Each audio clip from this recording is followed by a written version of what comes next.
Hello everyone, welcome back to another actually super special video. As you guys know, I love taking a look at older technologies, older phones, older everything, and what's super interesting is the phone we're talking about today is one of the first phones that I actually ever talked about on this channel, and it's one of the best selling phones I think that I ever sold, and that phone is actually the Samsung Galaxy S4, and it's so special to me. This phone specifically didn't really put me on the map, but at one point it was like my most viewed video, and that was a super huge blessing. So I owe this phone my life, I owe this phone my first kid, and honestly I might marry this phone at the end of this video, who knows, but we're going to take a look at it and see how it performs in the later part of 2019. Now, there really wasn't too much development since this phone's release. It was stopped at an early version of Android, not super early, but it only got a couple versions of Android here or there, and it did end on TouchWiz, which isn't the best note, but we have seen since like Samsung being super more focused on their software side of things, you know, with One UI and even One UI 2.0 now. So let's go and see how this flagship phone of 2013 holds up in 2019, over 7 years later. Actually, over 6 years later. My math is so bad, dude. I'm so...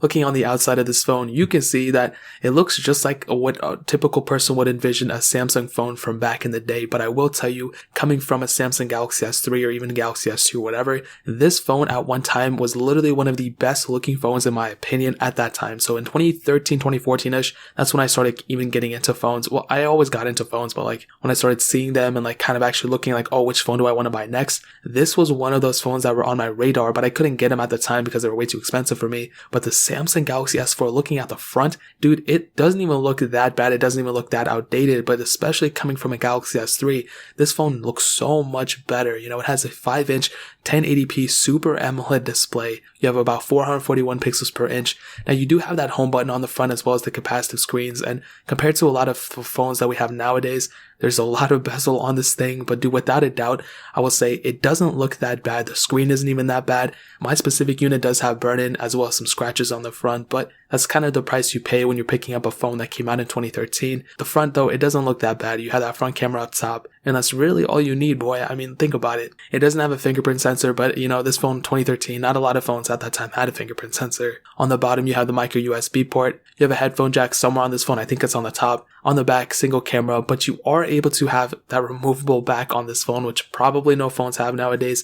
but you have that removable battery as well as a micro SD card slot. Now, this was one of the last Samsung phones to have the removable battery and removable card slot, whatever, until the Galaxy S6, and then they removed that, then they added it back in with the later models. But this phone, if you think about it, could technically last forever. The battery, if it degraded, you can go replace it. The micro SD card slot, unlimited expandable storage. If you think about it, you just have to keep popping them in and out. But dude, this phone, if you think about it, could last a lifetime. And even now, this phone still has a lot of stuff that we don't see nowadays in other phones and other competitors of this phone, which is pretty crazy. Now, moving on to the software, this is where things get super sad. So this thing was released with Android Jelly Bean 4.2.2. You were able to upgrade it to Android 5.0.1 Lollipop, but as of right now, there's no other updates stockly supported, but it did get like security updates here and there. But when I specifically had my Galaxy S4, I think back in 2015, and I was using it for like 2 weeks when my LG G2 stopped working, I flashed some, I think it was AOSP, but I don't really remember. Maybe it was a version of CyanogenMod or Lineage OS at the time, and it was really an interesting experience to say the least. You know, when I was doing it, I don't know if there were any custom kernels out for it, but the only issue I really had with that at the time was it heating up, but everything else seemed to be working fine. There were some camera issues that I saw that people were having, but I didn't have those, and honestly, it was perfectly fine in my opinion. I was so happy to be using it, and with the G2, I didn't have an OLED display. With this one, I did have an OLED display, and I literally saw such huge differences. The only issue I have with the Galaxy S4's panel, though, and I should have said this before, is that in direct sunlight, it's a really bad. It does not take that sunlight really well. It's very hard to use your phone outdoors, but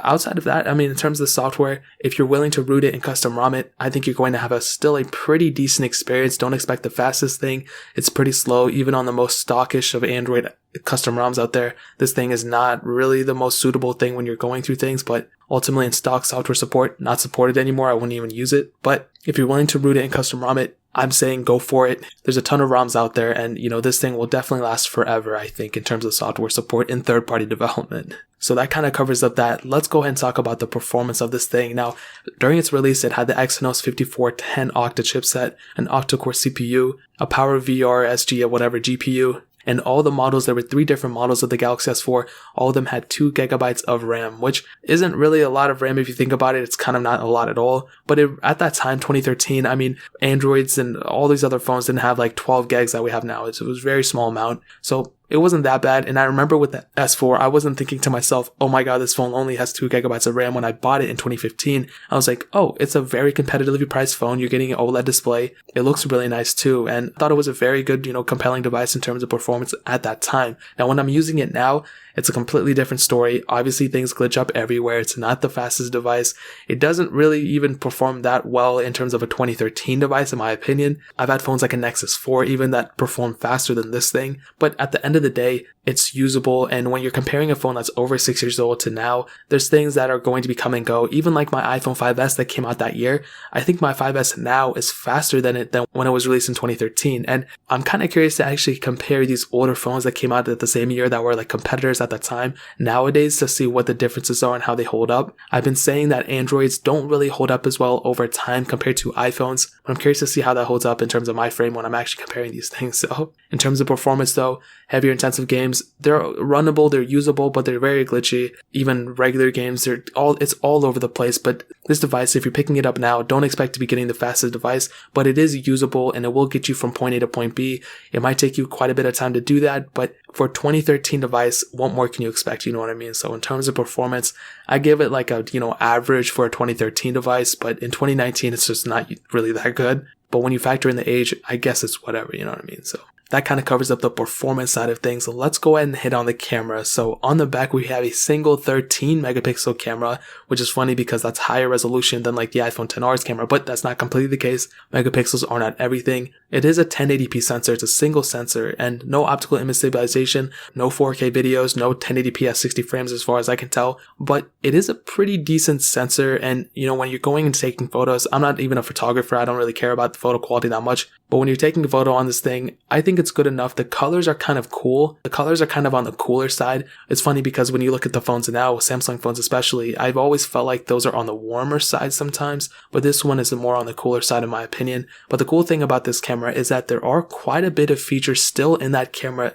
app, where on a lot of other competitors, even on the iPhone 5S, even on iOS 12, it still doesn't have that many features on the camera. The Galaxy S4 from 2013 that stopped getting updates, I think in like 2014, 2015, has more features in that camera app than the phone that was supported up until like 2019.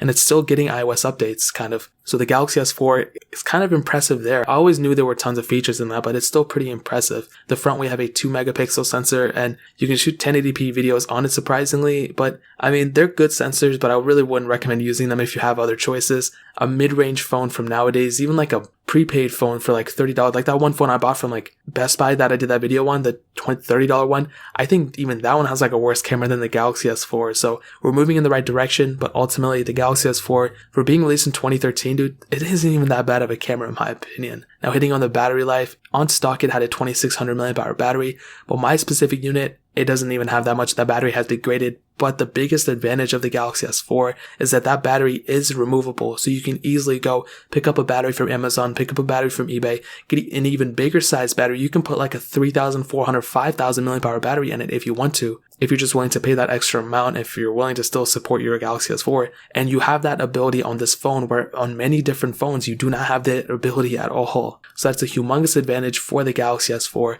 Is that a reason to pick this phone up? No, but it is a really cool thing to highlight. And when we look at phones nowadays where like the iPhones 11s and the Galaxy S10s and Galaxy S11 that's going to come out in a couple months, like having that ability of easily removing your own battery, because think about it, that is one of the main factors that I always talk about is like not only battery size, but the battery degradation on these used phones. With phones with enclosed batteries like the Nexus 4, with the LG G2, with many different phones, you don't have that ability to go and, remove the battery and pop it back in. But with this one, you do have that ability. You can always replace the battery yourself with any phone out there. But with this one, by easily removing the back and putting it back in, that's one of the most awesome features ever. And the fact that the Galaxy S4 still has it is super awesome. And I love that about it. Now to kind of sum up this whole entire thing, now obviously if you have any other choice, if you even have like $100 to spend, there are way better phones you can get out in the marketplace, even in the used marketplace, that far outreach and outpower this thing. but for being released in 2013 and seeing how it holds up still in the later part of 2019, I don't think it's that bad, and I don't even think it's like a horrible device to use at all. Like, this thing is still completely usable. If you're willing to root it and throw a custom ROM on it, that's amazing. I think you're going to have a pretty decent device.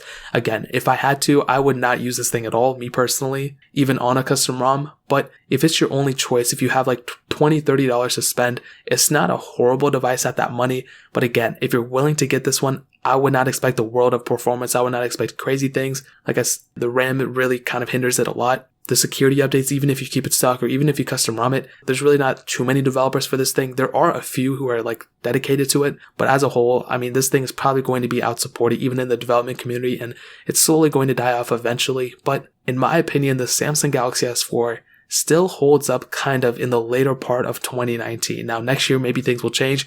Maybe no one's going to start developing things for this. So in a couple months, I'll refresh this video and see what happens. But guys, that's pretty much it. The Samsung Galaxy S4, very interesting device. I've owned it one time as a main phone and I like it a lot. It has a special place in my heart, you know. Any phone that I've used for any period of time in my personal life, I always keep it in my heart. So, like literally, like I take out my heart and put it in my heart and like put it, seal it. But that's pretty much it. If you guys have any other questions or anything, leave it down in the comment section below. Hit that like button, that would mean so much. But definitely hit that subscribe button. Every single subscriber that we get really does count. So it would mean so much if you guys could hit that. Also check out the other links down in the description as well. My Twitter, my Instagram, my second channel. All those things are linked down below.